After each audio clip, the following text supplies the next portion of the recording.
Hey guys, so I thought I would talk to you about some of my pressed flowers.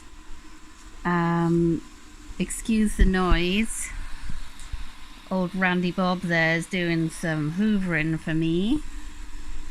Randy Bob is what we call him. So this is what I believe is called cow parsley, and it's dried really well and kept its white colour. It's gone slightly creamy in colour, but that's great, at least it's not brown. And I've dried them in either this sort of I hope you can see it, this sort of spray format, or in sort of a starburst style where everything's spread out in a circle instead. They've dried really well. See, so this one's the sort of spray, and then this one we've sort of dried in the starburst format, and that's gone really well. They're very delicate, but they've dried brilliantly, so that's great. Okay, so now on to the blossoms. They are very delicate when you're pulling them off the kitchen paper. See, that one is losing its petals just from me trying to get it up off the paper, so be careful. Try and sort of come from behind and maneuver the kitchen towel so that it comes up. Hey Randy Bob!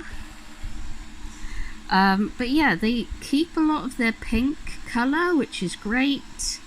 It's just dealing with them once they're dried is the tricky part, because the petals aren't so firmly attached.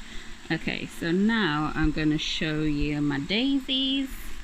These are some just daisies I found out on the grass, and let's see if we can get them up. They've kept their colour really nice, so oh, perfect. Obviously these are exactly what you get from China in those mixed box of dried flowers. They just dye them afterwards. Oh, lovely. Let's see what the back looks like. Sometimes the back of thicker flowers can go mouldy and you don't notice until you want to use them. But yeah, that's gone really fab. Tell you another surprise flower that I've dried that I really love is buttercups. They have dried perfectly, kept their vibrancy, and also are a bit more robust. Like, I can pinch them and pick them up and it is not a problem at all. I've even dried some individual petals to add to things, and they look really gorgeous. So a nice pop of summer, I think. Ooh, come on, focus. Ah, lovely. The only thing about drying on kitchen towel, I think, is that you do get these sort of lumpy bumps from the kitchen towel. If anyone's got any tips, that would be great. I think maybe I'll dry them in fabric, like some really thin cotton next time. But yeah, that went well.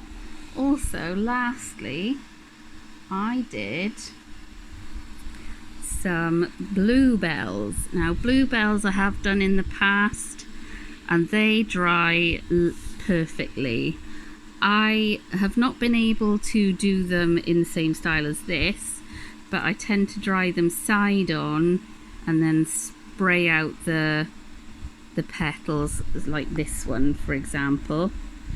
But yeah, you can do them as a whole thing of bluebells. This just gives me some options if I want to do, say, this whole top part or just individual flowers, and as long as the stalk's not too thick, because that can cause mold with it drying too slowly.